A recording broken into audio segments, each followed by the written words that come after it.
Day 8 of buying Bitcoin everyday until April of 2028. Tara! And sagutin natin itong comment ni Bossing. Para sa minimum wage earner, hindi worth it bumili ng Bitcoin. Lalo pag small capital ka lang. Goods siyang BTC sa'yo kasi malaki ang capital mo. Ako daw malaki ang capital ko. So, I beg to disagree, pare. Okay?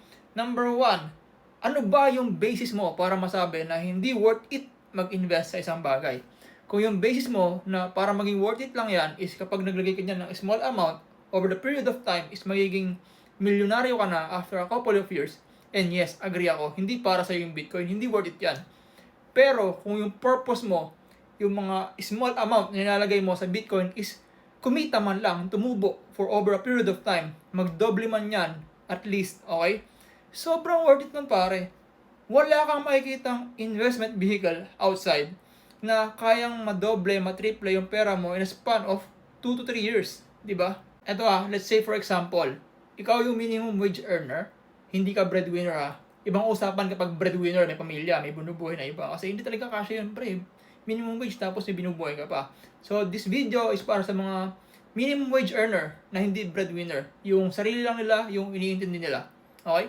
So for example, nakakapagtabi ka ng 1,000, 2,000 pesos per month. Pambili mo ng Bitcoin, DCA mo, okay? So for example, ginawa mo yan for the next 2 years. So that is 24 months.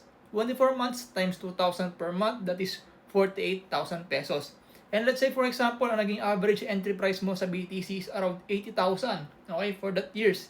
Tapos sa bull run, sabihin na lang natin ang naging price ni Bitcoin is nasa around 160k, okay? So, doble. 80k yung average entry mo, nag 160k si BTC, yung 48k mo, naging magkano na? 96k na. Dumoble yung pera mo in span of how many years?